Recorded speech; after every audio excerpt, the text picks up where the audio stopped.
If you want to be more efficient and effective while running your business with more inner peace, then working on the core of your issues instead of putting on a band-aid is vital. Welcome to the Business Brain Podcast. I'm your host, Esty Rapport, and here to help you improve your 28 cognitive functions, the 28 things that make up thinking. In each episode, we'll discuss a real-life challenge, why you might be struggling with it, and give you practical strategies so all areas of your life will improve.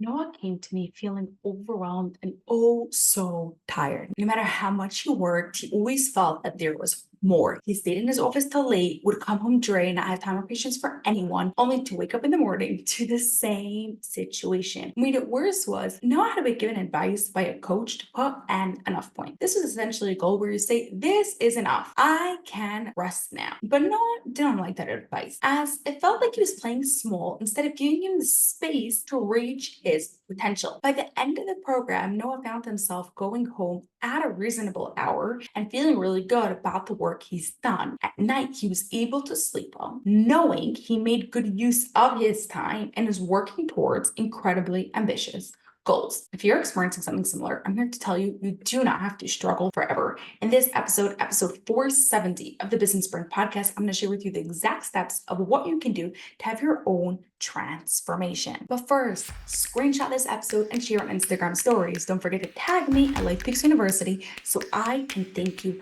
personally.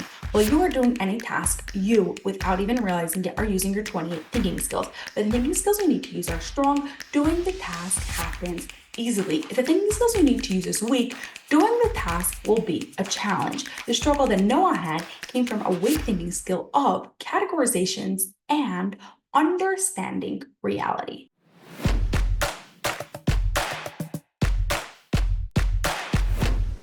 Categorization is about organizing items, tasks, ideas, etc. into groups. We spoke a lot about this in recent episodes, episode 461, 463, and 467. So in this episode, I'm going to focus on understanding reality. And in the end, I'll show you how it's connected to categorizations. Understanding reality is understanding what is. What is the reality of life? And thereby, what are the consequences? If you go outside when it's raining without a raincoat or umbrella, the reality is you'll get wet.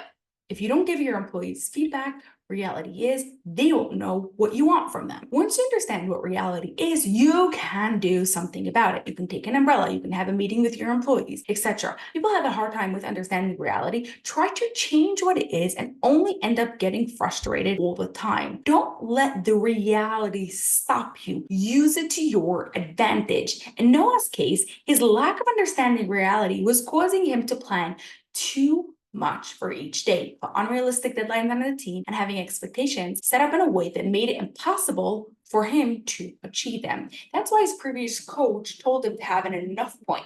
But as we said, it only caused him to play small as he wasn't really understanding the reality of what was. He just felt choked that this was all could do. What I did with Noah was ask him to write out hypothetical cause and effect scenarios. If I go to sleep late, I'll wake up tired. If I don't communicate with the client, they're not going to know what we're working on and solving the issues. If I work on task A, which takes 6 hours to do, I won't have time to work on task B before the meeting. See how these statements can be more abstract and less direct, but all about understanding reality. By writing them out in this sort of way, it gets your brain thinking in understanding reality perspectives as you go about your day. Remember, this is not about saying you can't do something or it won't work out. This is about seeing the situation in a way where your brain can understand what reality is, so that way you can come up with something creative that will work for the situation. With this little shift, Noah already started seeing the changes in how he was doing the work and talking to the people around him. As I told you in the beginning, Noah also worked on his thinking skill of categorization, organized his work in a smarter way. Combined with understanding reality, Noah could categorize in the most efficient way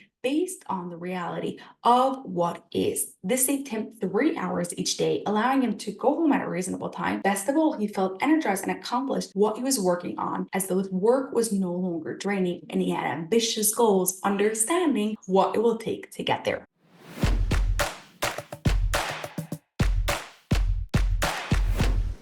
Understanding reality is about understanding what is. As soon as we understand what it is, we can take action to come up with solutions that will work, as we are not trying to fight the system.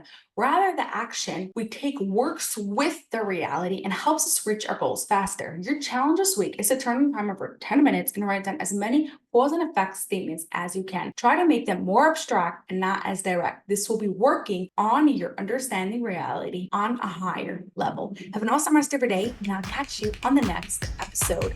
That's all for this episode of the Business Brain Podcast. If you enjoyed it, please share it with 2 of your business friends so they too can gain from it, and you'll be helping us reach our goal of 1 million downloads by the end of 2025. Cheers to peak brain performance.